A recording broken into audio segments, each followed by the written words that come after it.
नमस्कार दोस्तों, एक बार फिर आपका स्वागत है आपके अपने YouTube चैनल अध्यात्म टीवी पर। आज जानिए मन को शांत और स्थिर करने के लिए भगवान कृष्ण ने बताए हैं 2 उपाय। किसी भी चीज को समझने के लिए सबसे पहले मन को शांत रखना चाहिए और फिर काम पर ध्यान देना चाहिए, क्योंकि हम मन से ही प्रश्न खोज लेते हैं और मन में ही जवाब देकर बैठ जाते हैं। भगवान कृष्ण ने मन को शांत रखने के लिए 2 चीजें बताई हैं। भगवद गीता में भगवान श्री कृष्ण कहते हैं, मन का बेचैन होना उसका स्वभाव है। हमारे मन को लगता है कि अगर वह अलग अलग बातों के बारे में सोचता रहेगा तो हमें आने वाली हर मुश्किल और मुसीबत से बचा लेगा, पर ऐसा होता नहीं है। हम अपने जीवन का काफी अधिक समय सोच विचार करके परेशान होने में निकाल देते हैं। भगवान श्री कृष्ण कहते हैं कि मन का यह स्वभाव बदलना मुश्किल जरूर है, असंभव नहीं। अच्छा, अब आप एक बात बताइए, क्या आप कोए को कह सकते हैं कि वो काम की आवाज ना करे? या फिर क्या आप किसी मेंढक को कह सकते हैं कि वह पानी देखते ही ऊंची छलांग ना मारे? हमारे मन का भी कुछ ऐसा ही है। जीवन में कुछ भी होता है, अच्छा या बुरा, हमारा मन उस पर काम करने लगता है। काम से मेरा मतलब है चिंता करना, व्याकुल होना।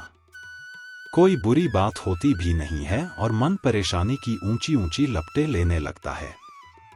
कभी कभी तो मुझे ऐसा लगता है कि हम में से कई लोग सिर्फ परेशान होने के लिए जीते हैं। सारी परेशानी, पीड़ा, दुविधा अक्सर हमारी मन की बनाई हुई कहानियां होती हैं। भगवान श्री कृष्ण हमें हमारे मन को शांत और स्थिर करने के लिए 2 उपाय देते हैं। पहला, ध्यान लगाना या मेडिटेट करना। दूसरा, वैराग्य भाव सीखना। अब ध्यान या मेडिटेशन शब्द सुनते ही आप में से कई लोग कहेंगे कि आप आंख बंद कर सांसें अंदर बाहर नहीं ले सकते। यहां हम सब गलती कर बैठते हैं। मेडिटेशन या ध्यान का मतलब सिर्फ आंख बंद कर बैठना नहीं होता। मेडिटेशन का मतलब होता है अपना पूरा ध्यान किसी चीज पर लगाना और उसे हटने नहीं देना।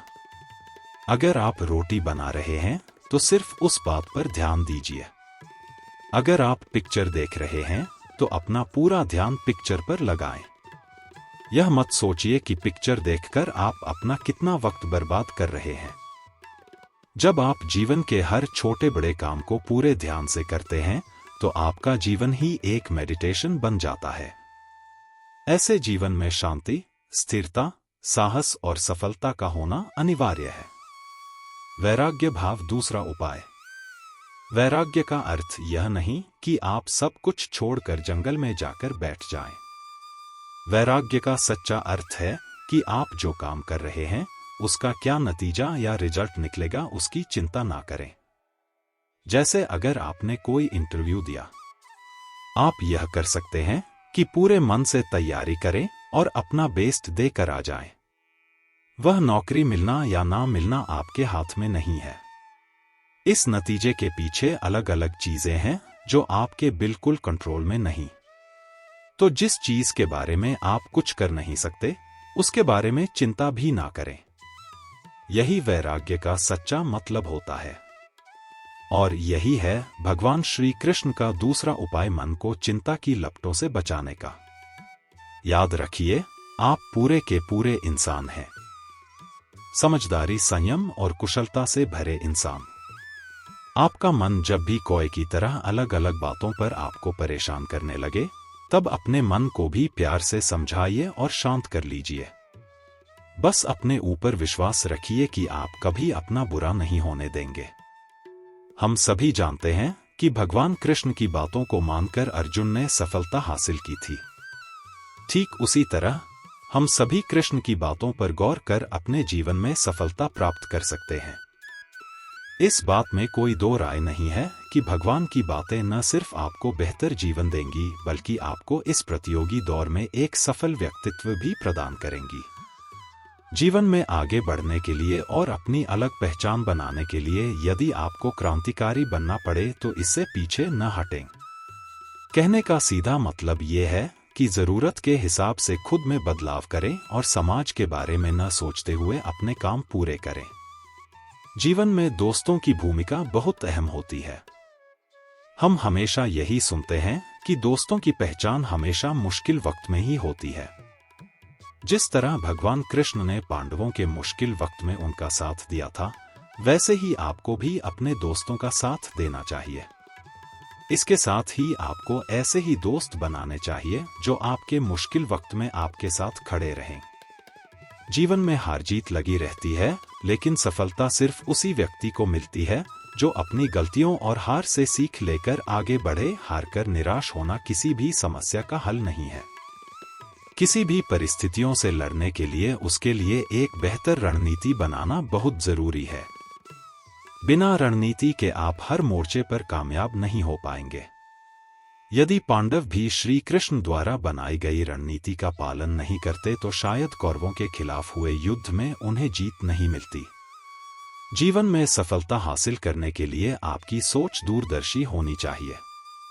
इसके साथ ही जीवन में आने वाली विकट परिस्थितियों का आकलन करना भी आपको आना चाहिए। व्यक्ति के जीवन में आए दिन मुश्किल परिस्थितियों का सामना करना पड़ता है। श्री कृष्ण पांडवों को बताते हैं कि हमें खराब हालातों में हार मानने के बजाय उनका सामना करना चाहिए, क्योंकि ऐसा करने से ही हमारे मन में बैठा डर खत्म होगा और जब एक बार डर निकल जाता है तो व्यक्ति किसी भी हालात को सफलतापूर्वक पार कर सकता है। जीवन में सफल बनने के लिए व्यर्थ की चिंता के साथ साथ भविष्य के बारे में भी नहीं सोचना चाहिए। हमें हमेशा अपने वर्तमान को बेहतर बनाना चाहिए। यदि आप अपने वर्तमान को संवार लेते हैं तो आपका भविष्य अपने आप ही बेहतर बन जाएगा। इसके अलावा जीवन में कभी भी अनुशासनहीन नहीं होना चाहिए।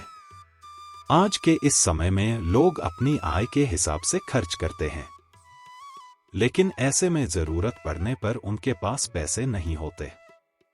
किसी भी तरह की मुश्किल आर्थिक परिस्थितियों से बचने के लिए हमेशा सोच समझकर खर्च करना चाहिए। कभी भी ऐसी चीज खरीदने में पैसा खर्च न करें जिसकी आपको जरूरत न हो। श्रीमद् भागवत गीता में भगवान श्री कृष्ण के उपदेशों का वर्णन है। भगवान श्री कृष्ण ने अर्जुन के माध्यम से संसार को गीता का उपदेश दिया था। कृष्ण ने अर्जुन को गीता का पाठ तब पढ़ाया था जब उनके कदम महाभारत युद्ध की युद्ध भूमि में डगमगाने लगे थे। श्री कृष्ण के उपदेशों को सुनकर अर्जुन अपने लक्ष्य को पूरा करने की ओर अग्रसर हुए। कहा जाता है कि गीता में जीवन की हर एक परेशानी का हल मिल जाता है। गीता में कही गई श्री कृष्ण की बातें आज भी जीवन में आगे बढ़ते रहने की प्रेरणा देती हैं। ऐसे में किसी भी परेशानी का हल पाने और जीवन में सफलता पाने के लिए गीता की कुछ बातों का ध्यान रखना चाहिए। माना जाता है कि जो भी व्यक्ति गीता की इन 5 बातों का जीवन में अनुसरण कर लेता है वह हर काम में जरूर विजय हासिल कर लेता है। ये रहे गीता के अनमोल उपदेश जो जीवन को नई राह दिखाते हैं। गीता में श्री कृष्ण ने कहा है कि मनुष्य को फल की इच्छा छोड़कर कर्म पर ध्यान देना चाहिए। मनुष्य जैसा कर्म करता है उसे फल भी उसी के अनुरूप मिलता है। इसलिए व्यक्ति को अच्छे कर्म करते रहना चाहिए। अगर आज का वीडियो अच्छा लगा हो तो प्लीज चैनल को लाइक, शेयर और सब्सक्राइब करें।